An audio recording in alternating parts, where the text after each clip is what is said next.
Welcome to this evening's Committee of Adjustment meeting. Members of the public, applicants, agents, and staff may be participating this evening either in person or virtually via Zoom.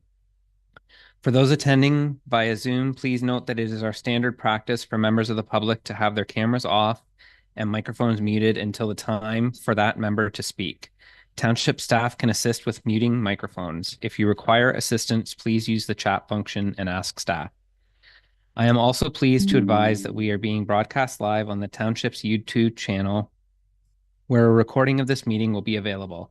Note that the Township does not have the ability to edit the live stream or recorded version of the meeting. Public meetings have been called and notice circulated in accordance with the Planning Act with respect to applications for minor variance and/or consent. The purpose of public meetings are to inform and provide the public with the opportunity to ask questions and to express views with respect to the applications. The format of the public meeting is as follows. Township staff will explain the purpose of the application and report all correspondence received.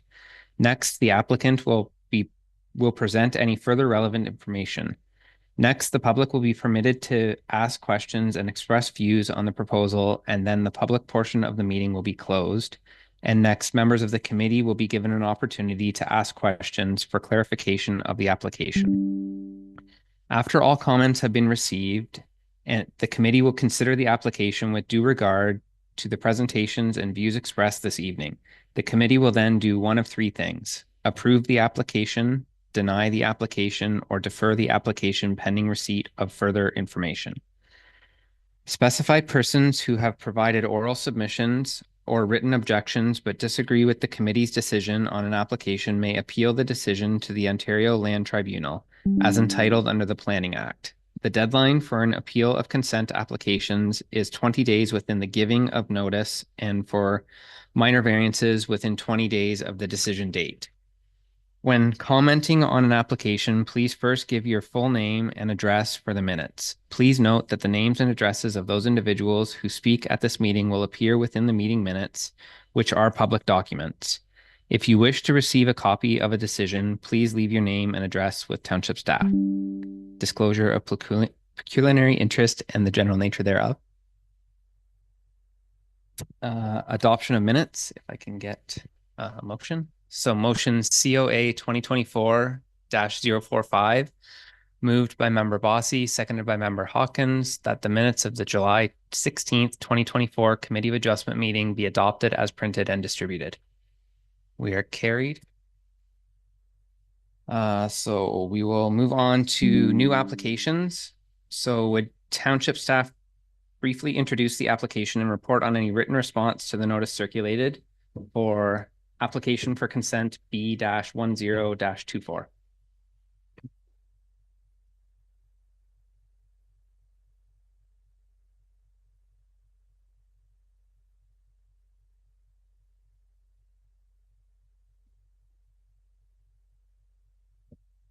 Thank you, Chair. The first application on our agenda this evening is for the lands recognized as 4493 Fairgrounds Road.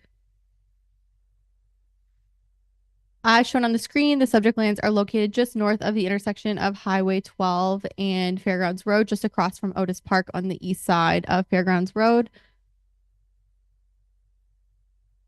The lands are currently developed, each with their own individual single detached dwelling. However, as you can see on the screen, the lands are largely used for agricultural production, with a large woodlot to the north and rear of the property.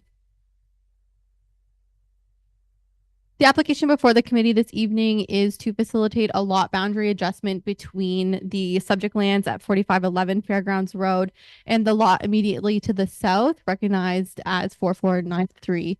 Flip that to the abutting property at 4511 Fairgrounds Road being the benefiting lot for the purposes of farmland consolidation. I would reiterate, as noted in the staff report, no new building lot would be created as a result of this application. Largely, the purpose of the proposal is to consolidate all of the farmlands into a single parcel, just to ensure their protection for the long term while allowing the single detached dwellings to remain. The entrances would not change as a result of this application. Visually, the lots would remain the same. It would just allow for that farmland consolidation and the protection of the woodlot and those agricultural features.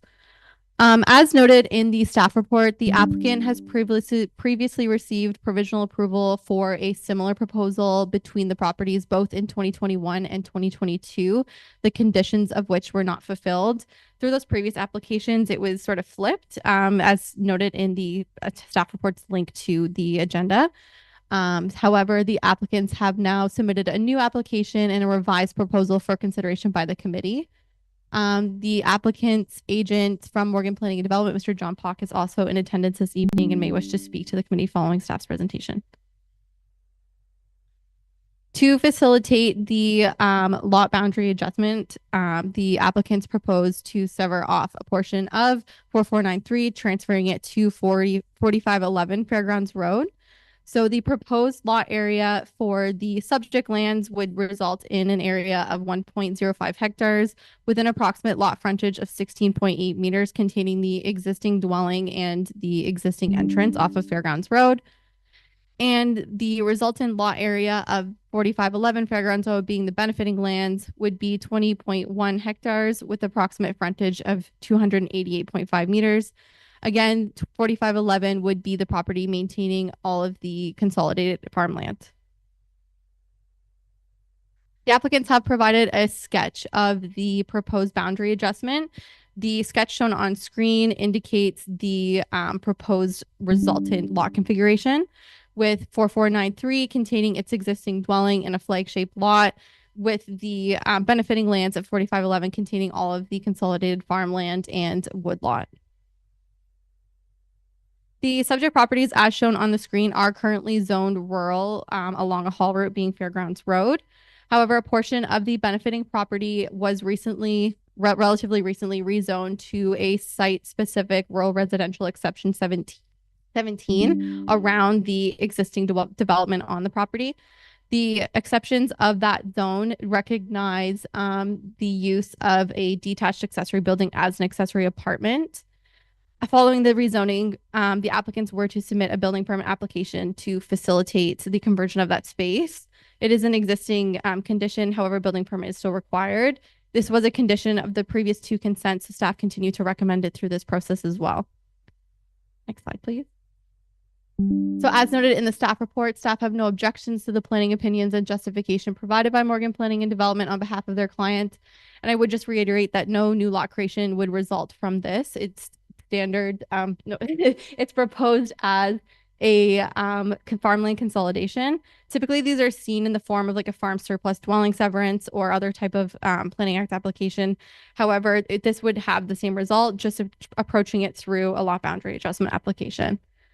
We have received some comments on the application. The chief building official states no objections. However, prior to final approval, the property at 4511 Fairgrounds Road must legalize the current second unit on the property or remove it. A building permit, septic permit, and zoning approval will be required. Again, the applicants have previously received a zoning bylaw amendment to permit for that use. They just now need to go forward with the building permit application. The Public Works Department states no objections to the application, recognizing that no changes to the existing entrances would be proposed. And as the lands are located within the Township of Severn Secondary Plan, the County of Simcoe defers to staff's interpretation and enforcement of the secondary plan, ensuring that all development is consistent with the PPS and growth plan as applicable. For those reasons, Planning and Development staff have no objection to the application, subject to the conditions included in the report. And I will briefly go over those now. A bit hard to see on the screen. However, it is included as attachment 6 to the staff report.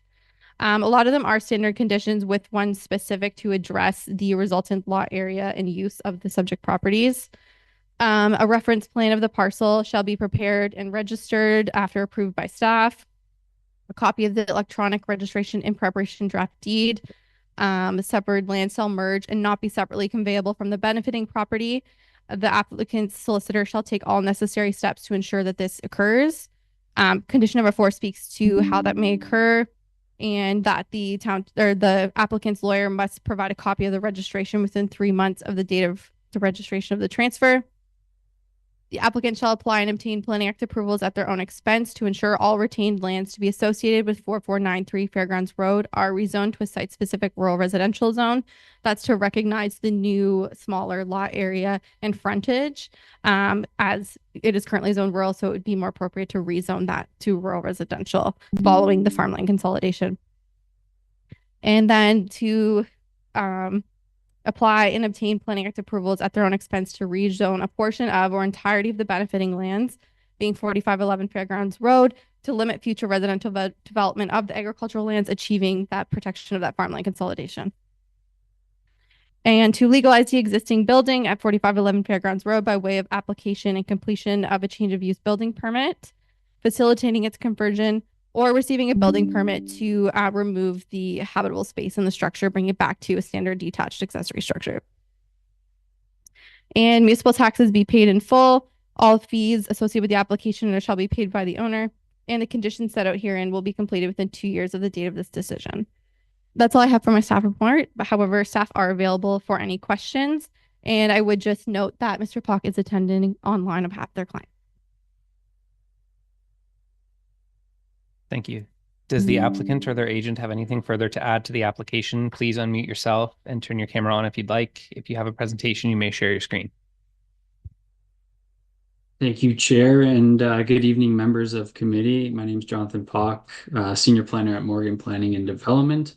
I'm here on behalf of our client, Angelo Orsi, and owner-operator of FORSITE Homes. I did have a presentation prepared, but I think staff did an excellent summary of the application. So I won't go through that. The only things that I would note were we've reviewed the staff report. We're in agreement with the recommended conditions of approval and support staff's recommendation to approve the application. With respect to the condition regarding the change of use permit in that accessory building, we've connected with our client and there's no objection to that. And their intention is to fulfill all the recommended conditions of consent. Happy to answer any questions that that committee or members of the public may have. Thank you. Thank you. Are there any persons participating virtually by Zoom who have either questions or who wish to speak in favor or opposition to the application? Please address your questions through me. The applicant may be asked to respond to each party. When commenting, please give your name and address for the minutes.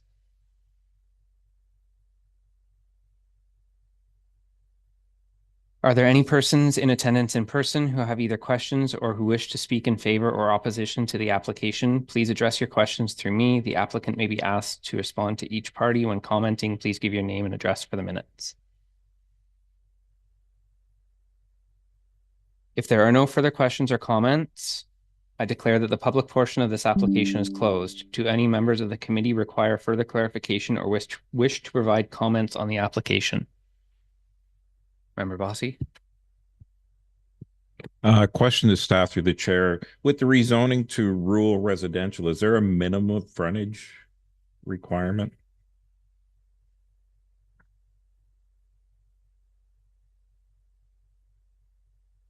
Sorry, That's Emily. Thank you, Chair, through to Member Bossy. There are minimum lot frontage and area requirements for the rural residential zone. However, the applicants propose a site-specific rural residential zone to recognize the reduced lot area and frontage.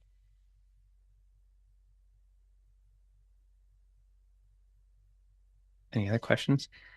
Just one question from me, and I don't know, I'm trying to look at it here, but when you referenced in your attachment 6, the property needing to fulfill certain conditions, was it to legalize the existing accessory building at 54511?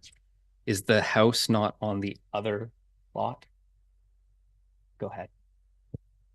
Thank you, Chair. So both lots are currently developed with individual single detached dwellings. So each property would still maintain their existing single detached dwelling.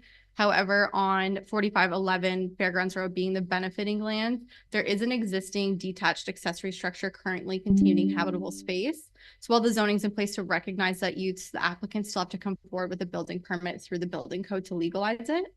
So that is why that is included as a recommended condition. Thank you. Anything else? If we can get a motion then.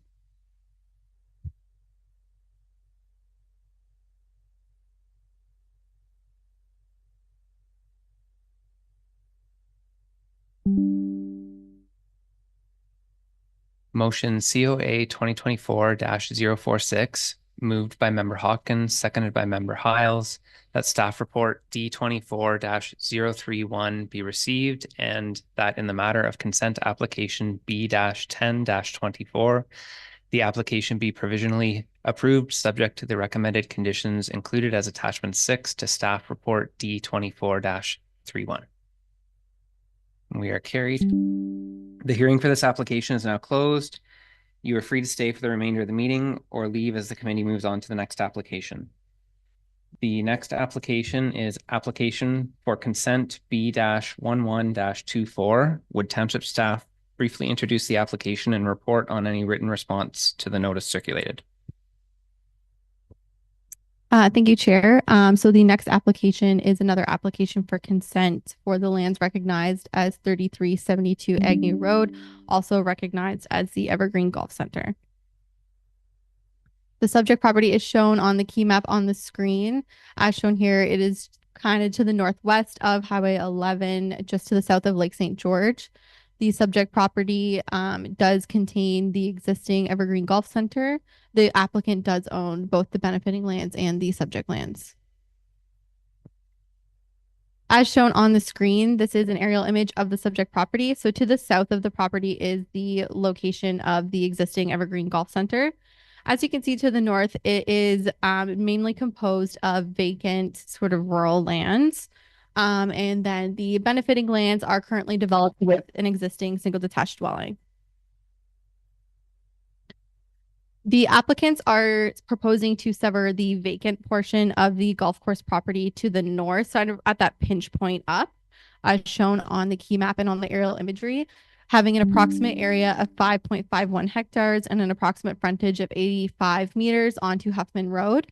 The intent is to merge the lands with the existing residential property to the north as a boundary adjustment. There would be no new lot created as a result of this application.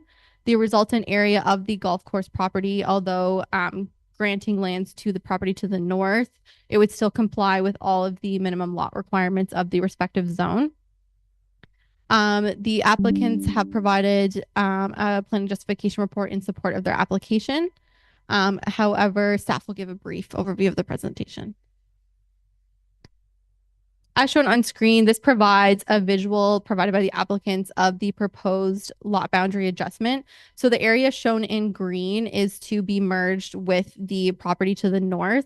Again, no new lot is to be created as a result of this application.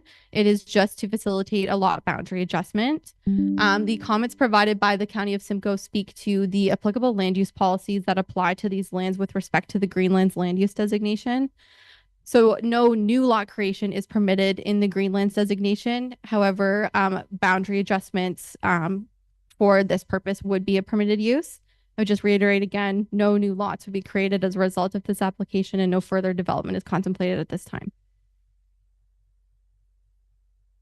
As stated in the staff report, planning staff have no objections to the planning opinions and justification provided by Morgan Planning and Development on behalf of their client. No new lot would be created as a result of this application. As a recommended condition, and I will go over those shortly, similar to the other previous application we've heard this evening, staff recommend a zoning bylaw amendment to rezone those vacant lands to a more appropriate zone. So that would be a recommended condition. It's currently zoned commercial 9, which is like a recreational commercial with respect to the golf course use. However, as it's being transferred to a different property, it would be more appropriate to rezone that to a different zone. So comments received from the Building, Public Works, and Fire and Emergency Services in the clerk's office state no objections. Again, the County of Simcoe did provide detailed comments on the Greenlands land use designation as applied to the lands. The county states that the consolidation of land holdings or a boundary adjustment is a permitted use. However, the policies shall not be used for the purposes of creating a new lot. The county would require any future zoning bylaw amendment application to conform with the county's Greenlands policies to ensure the protection of the natural heritage system present on the property.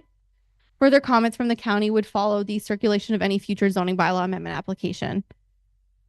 Sue Ford from 3370 Cox Drive stated no objections to the request, however, stated questions and concerns with respect to the future use of the subject property. Further correspondence was received from Dave and Wendy Colson at 3362 Cox Drive, stated concerns with respect to the future use and zoning of the property and the protection of natural heritage features should a new lot creation be proposed by a potential future property owner. William and Crystal Kent at 3300 Cox Drive stated no objections to the application. I believe the County of Simcoe comments kind of speak to a lot of the questions and concerns that were raised. However, I would just note that for those potentially in attendance and who have provided written comments, that their written submissions have been circulated to the committee in advance of the meeting for their consideration. Subject to the recommended conditions, planning staff have no objection to the provisional approval of the application, and I can go over the recommended conditions.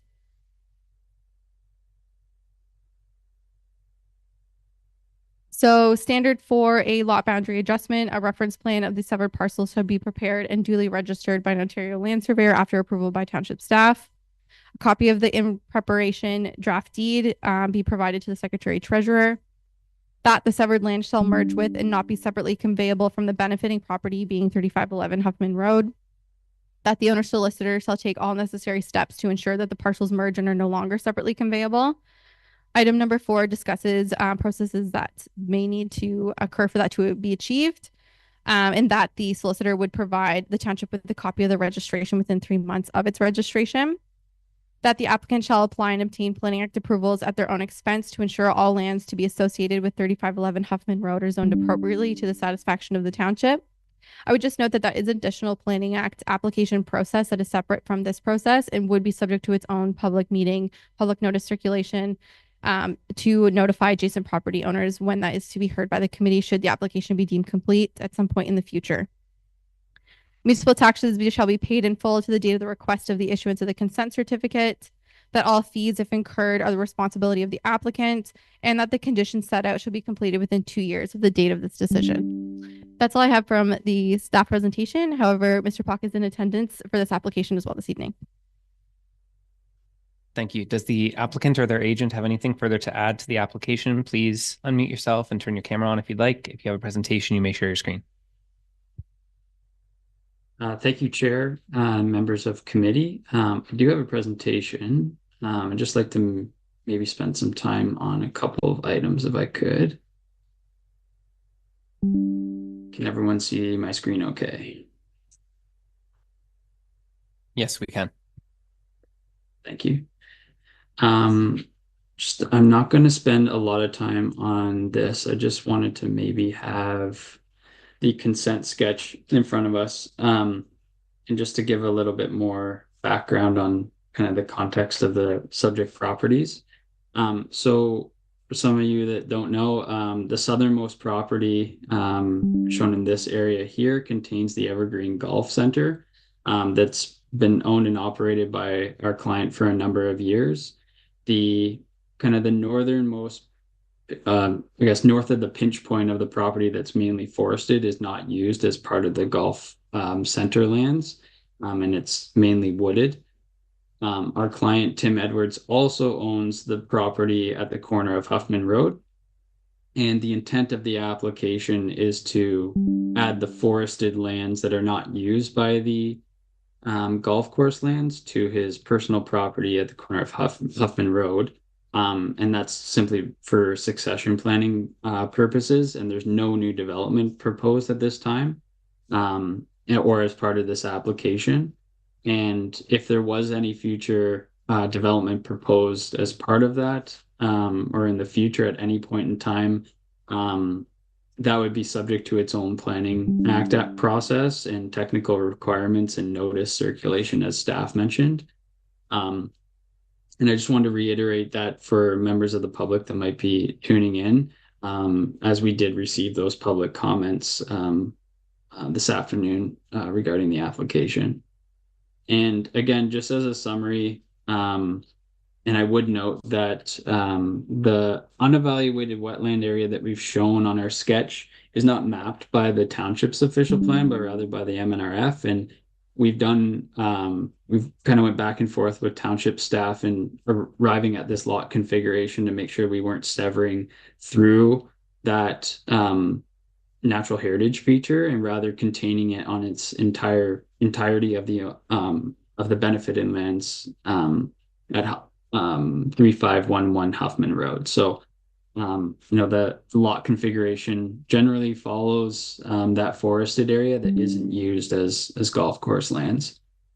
Don't have anything further to add other than we've reviewed the staff report and we're in agreement with the recommended conditions of consent.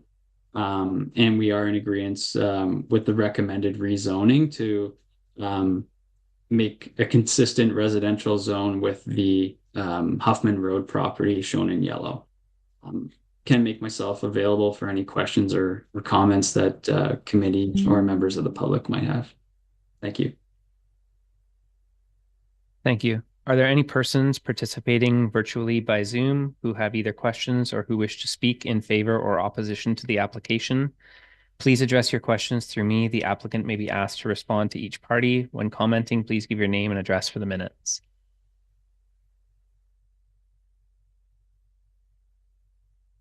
Are there any persons in attendance in person who have either questions or who wish to speak in favor or in opposition to the application? Please address your questions through me. The applicant may be asked to respond to each party. When commenting, please give your name and address for the minutes. If you can just come up to the microphone and just turn it on and ask your question.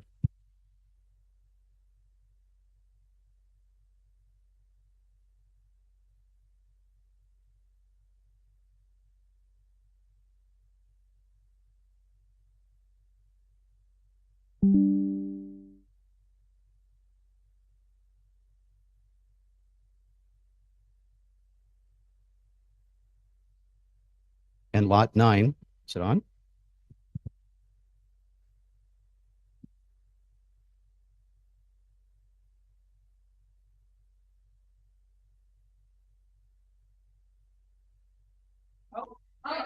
Okay. No? Yes? So I purchased the Evergreen Golf Center, lot 8, which the 18 acres with the golf course is on, and I purchased lot 9 separately with the future plan of building a house. So unbeknownst to me, the province merges 2 pieces of property together. And that's what they did. So when I went to build my house on the 20 acres, I was denied because I have a residence at the golf course. So I was forced to sever 2 acres off, which my ignorance, I didn't realize that at the time. So right now that acreage behind my house is not used for anything other than for snowshoeing for us in the wintertime. We make maple syrup with the maple trees. So that's what we use that property for right now. It's not used for anything for the golf course. We have no future plans to develop that property. And even if we, or whoever owns the house after 20, 30 years from now, they'll have to deal with whatever whatever rules are in place. So I just wanted to let that be known. Thank you. Anybody else? If there are no further questions or comments, I declare that the public portion of this application is closed. Do any members of the committee require further clarification or wish to provide comments on the application? If we can get a motion.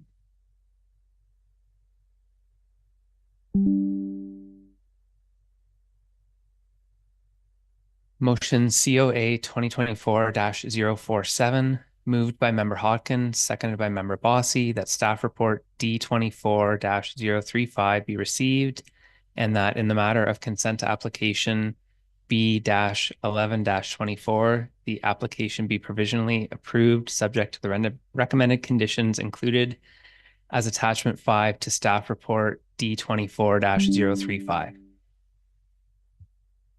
We are carried. The hearing for this application is now closed. You are free to stay for the remainder of the meeting or leave as the committee moves on to the next application. Thank you, members of committee.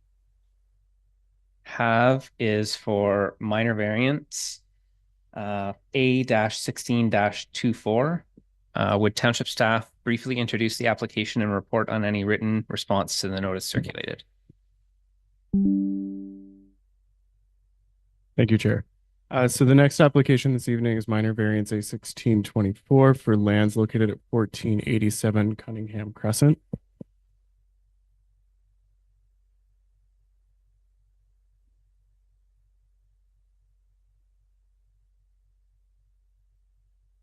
Let's go to the next slide. Here we have a key map of the subject property. It is located along the western shores of Lake Couchiching, just north of the boundary of the city of Aurelia, which is located here. And next slide. The 2023 aerial imagery. In this picture, you'll see the existing dwelling together with a dryland boathouse and a detached garage. This picture was taken in the spring of 2023, and since that time, the applicant has obtained demolition permits to clear the property. So presently, there are no structures on the property, and the applicant is proposing redevelopment through this application. Next slide. So as noted, this application does seek a minor variance to facilitate the construction of a new single detached dwelling on the subject property.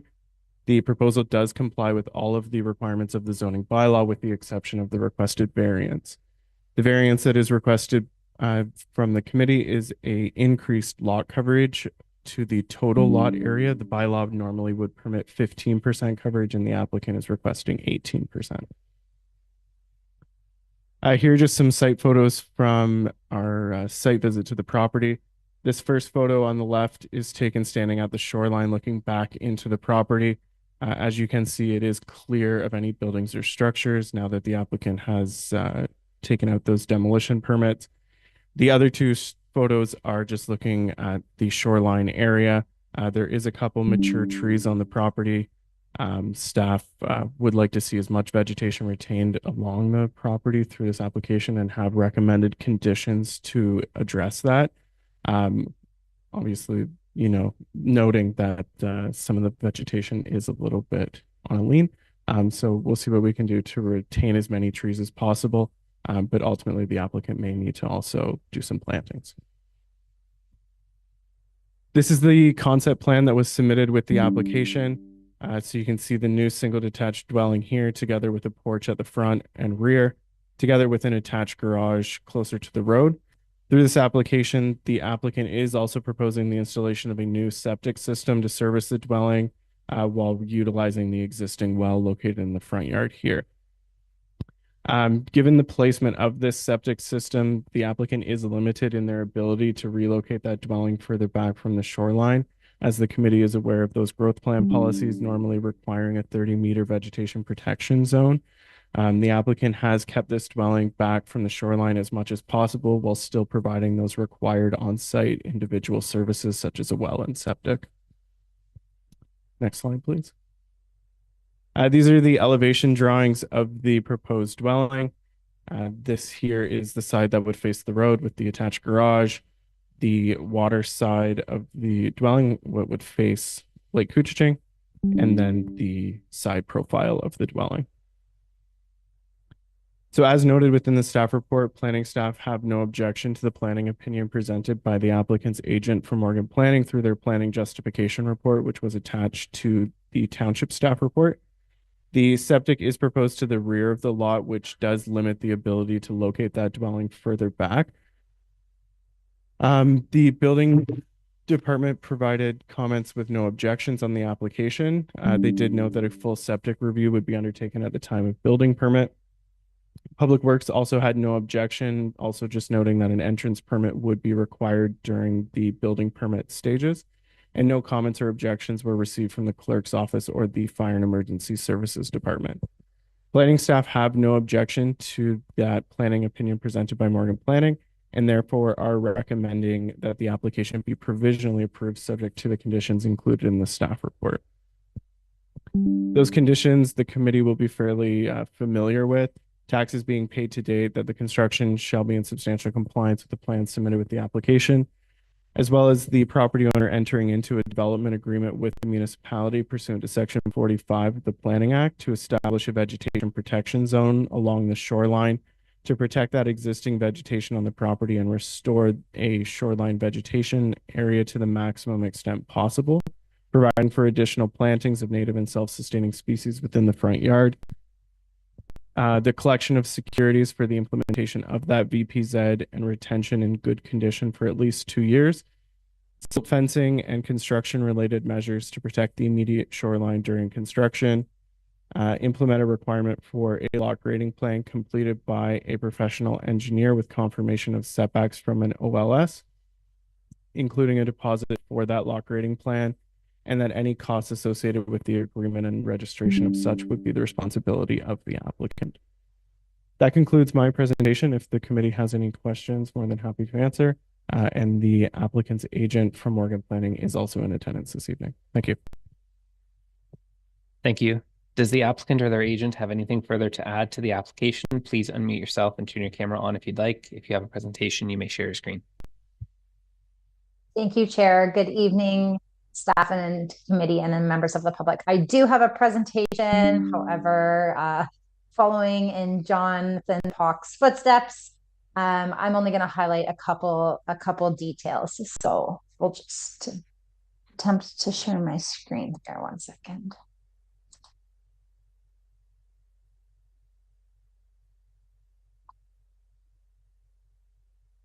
Can you see my screen? Yes, we can. Okay, great. So I just wanted to highlight a couple details. We've reviewed the staff report and the associated conditions of recommendation that staff have. We have no concerns with them. I just did want to draw committee's attention to condition 3A, which is recommending and requiring that planting plan. We have already gone ahead in anticipation of that condition and prepared a shoreline restoration plan. It has been submitted to staff. Staff have not had the chance to review it in detail yet. But I did want to present that to you today in case you had any concerns or questions related to that. We are recommending some planting along the shoreline. There's two kind of areas. The areas kind of highlighted in green that span approximately 50% of the width of the shoreline and travel about 15 meters deep into the lot. So that will be included, and we're available to work with staff, obviously, to come to a plan that everybody is satisfied with. So I just wanted to draw the attention to that. Otherwise, if committee has any questions, I'm happy to address them. Thank you. Are there any persons participating virtually by Zoom who have either questions or who wish to speak in favor or opposition to the application? Please address your questions through me. The applicant may be asked to respond to each party. When commenting, please give your name and address for the minutes.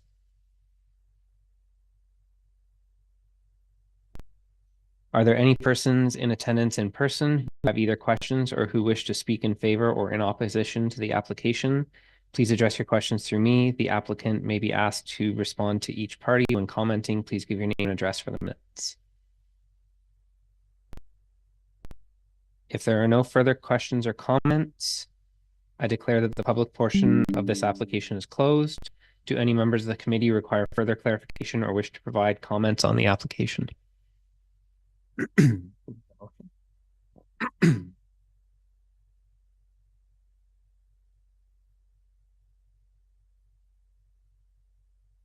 Motion COA 2024-048, moved by member Bossy, seconded by member Hiles, that staff report D24-033 be received, and further that minor variance application A16-24 be provisionally approved, subject to the recommended conditions included in attachment 5 in staff report D24-033.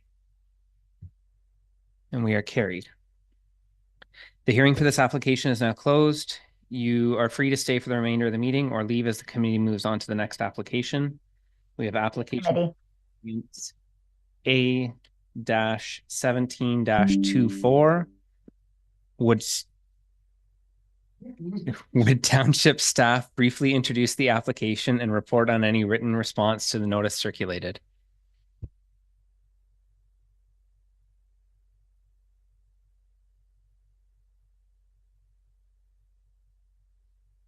Hello. Okay. So our next minor variance application is minor variance A-17-24 for the lands recognized as 1052 the Spur. Next slide, please.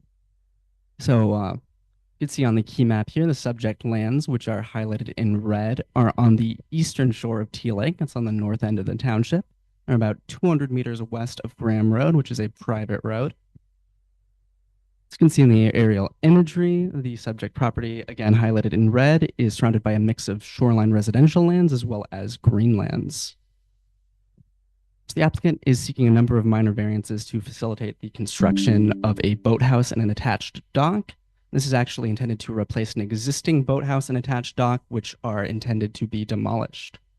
So the first of the proposed minor variances is for an increased cumulative width for shoreline structures. So the bylaw currently sets a cap for cumulative maximum width of shoreline structures, so it shall not exceed 25% of the lot frontage up to a maximum of 15 meters of the shoreline. The applicant is requesting a maximum cumulative width of 21.6 meters. That would be about 34.8% of the lot frontage. This is actually the same as what's currently existing on the site with the existing dock and boathouse, so nothing's going to be changing there. The applicant's also requesting increased boathouse maximum height. The bylaw allows for a maximum height of 4.5 meters. That's measured to the highest point of the roof of the boathouse. Applicant's requesting an increase of about 30 centimeters, so a maximum height of 4.8 meters. And essentially, this is to accommodate the size of the boats that are intended to be stored in the boathouse. They're also requesting an increase to the maximum boathouse envelope. The bylaw stipulates the outside dimensions of any boathouse need to fit within an 8 meter by 10 meter envelope, and the applicant is requesting an envelope of 10.4 meters by 10.6 meters. And again, this would be to accommodate the size of the boats stored in the boathouse. So you can see the site plan that was provided as part of the application. So on our right here, we have kind of a scoped, zoomed in version of the site plan, and we have the full site plan here on the left, which is of course also included as an attachment to the staff report for this application. So if we take a look here, there's kind of a lot of information overlaid here, so bear with me. But first, kind of in this area that's highlighted by these thatched diagonal lines, we have the area of the existing boathouse and dock structure, which are proposed to be demolished. This kind of interior thick black line shows the outline of the existing boathouse, again, to be demolished, while this exterior thick black line that's kind of bounding this area highlighted in blue is going to be the outline of the proposed boathouse, whereas the thin dashed lines along the outside show the outlines of the boathouse's eaves. Finally, that thin black line at the top shows the outline of the proposed attached dock. So as you can see, most of where the proposed boathouse is to be located is reusing the footprint of the existing boathouse and dock structure. The areas that it's kind of expanding out towards the north and the west mean that, as stated before, it's not going to result in an increased maximum cumulative shoreline width. And the existing 9.4 meter side yard setback to that southern property line will be maintained. The access to the boathouse is going to be provided from this existing docking structure that kind of extends north from the boathouse along the shoreline towards where the existing cottage is located. And that's up here. And so it is kind of laid out like this because of the difficult kind of terrain around where the boathouse is. I would highlight the topography of the area right here, where, as we will see in a bit, there's actually a relatively steep rock face that kind of extends along the length of the shoreline here. Here we have some of the proposed elevation drawings for the new boathouse. So on our left here, we have the front-facing elevation. So this will be facing westward out towards the lake. It's what you'd see if you were out on the water. And on the right, we have the north-facing elevation. So this is what you would see approaching the boathouse from the dock. So here we have some of the site photos that were taken by staff during the site inspection. First one here on the left is taken from the perspective of the boathouse looking north. And you can see the existing cottage structure over to the left, along with the dock that kind of follows along the shoreline towards the boathouse, which we can see in the right picture here, which is taken from the perspective of the cottage looking south. I would note that due to the rocky terrain or the kind of rockiness of the shoreline here in the existing dock, there's no existing shoreline vegetation there. I'd also note the height of the existing boathouse of 4.5 meters. You can see that it's already kind of subordinate in scale to this adjacent rock face here that it's kind of even tucked into, which is topped by these fairly large trees. This picture is taken from the perspective of the boathouse facing south. So this is kind of the area immediately behind and south of the boathouse. Again, I would highlight the steep, rocky nature of the shoreline here, but also the fact that the boathouse will be somewhat indented in the shoreline from this point here. So it's not going to be kind of jutting out into the water.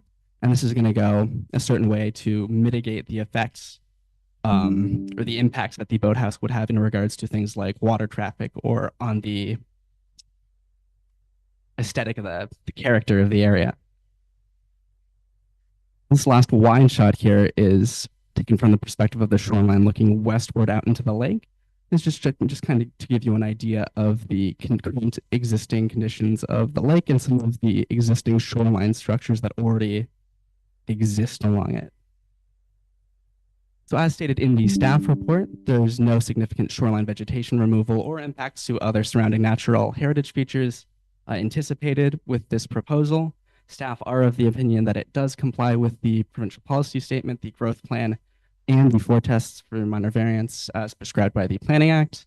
The building division has provided comment just stating no objection to the proposed minor variance. No comments or objections were received from the clerk's office or the public works department.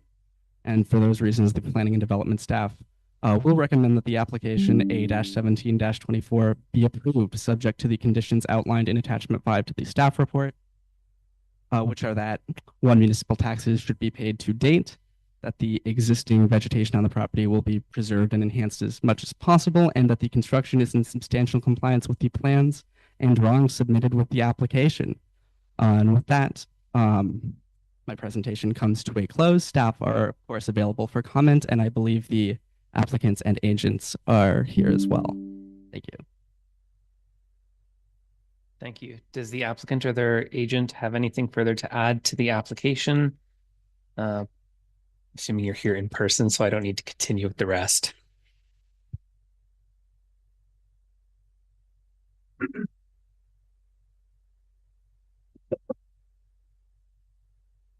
My name is Jessica MacDonald, the agent for the owners, Sue and Wes Henry at 1052 The Spur. You did a great job of summarizing everything. Thank you very much. We're in agreement with everything that they put forward. I'd just like to reiterate that none of the vegetation will be affected. The side lot line will be respected to match the existing, and predominantly the structure is just the same, but moving forward slightly to actually better adhere with the provision that they would like 3 meters from the shoreline, but we're now at 1.2. And the existing was actually 0 meters from the shoreline. So if you have any questions, I'm happy to answer them. Otherwise, I think you did a great job of summarizing all the points. Thank you. Thank you. Are there any persons participating virtually by Zoom who have either questions or who wish to speak in favor or in opposition to the application? Please address your questions through me. The applicant may be asked to respond to each party. When commenting, please give your name and address for the minutes. Are there any persons in attendance in person who wish to either have questions or who wish to speak in favor or in opposition to the application? Please address your questions through me. The applicant may be asked to respond to each party. When commenting, please give your name and address for the minutes.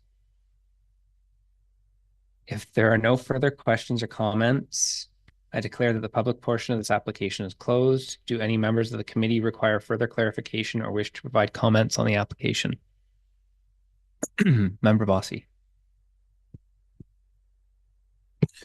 Question to staff through the chair. Where is the height of the boathouse taken from?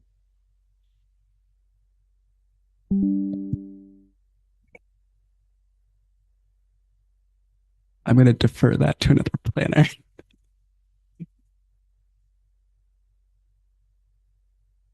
Thank you, Chair. I will address Member Bossy. So height is measured from the water level or high water mark to the peak of the boathouse or boatport.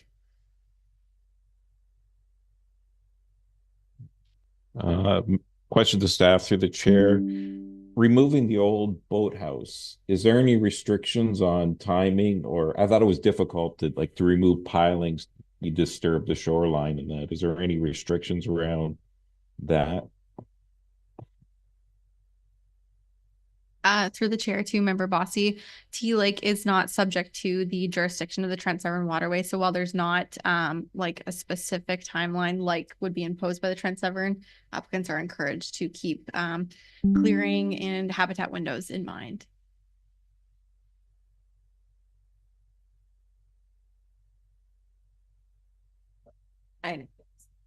So through the chair to the staff. So just the measurement of the height, I know we covered it off, but is this different than our typical height measurement? Is typically to midpoint of roof? And is it just boathouses that are? Through the chair to Member Hawkins, yes, it is different from something compared to like a dwelling or another structure like that. Typically, structures on land are measured to the midpoint. However, consistent with the policy of the Trent Severn Waterway, the height for like a boathouse or a boatport is measured to the highest point of the roof. Member Bossy. Question to staff through the chair. Does the boathouse meet requirements for slip width, depth? Like, is that all in compliance to this drawing?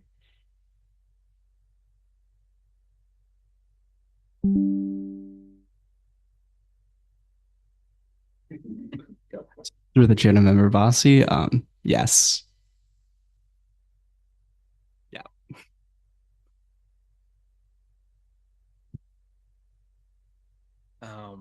Are there a lot of other large boathouses like this on T Lake?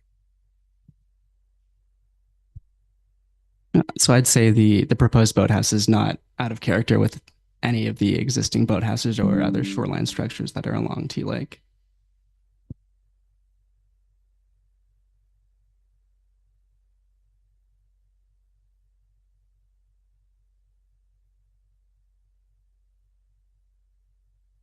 Motion COA 2024-049, moved by Member Hiles, seconded by Member Bossy, that staff report D24-034 be received, and further that minor variance application A17-24 be approved, subject to the conditions included in its attachment 5 to staff report D24-034.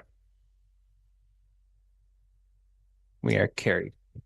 The hearing for this application is now closed. You are free to stay for the remainder of the meeting. As we move on to close. I'm assuming no reports from officials or correspondence. So if we can get a motion for adjournment. Motion COA 2024-050, moved by Member Bossy, seconded by Member Hawkins, that the Committee of Adjustment meeting be adjourned at 7:24 p.m. on Tuesday, August 20th, 2024. And we are carried.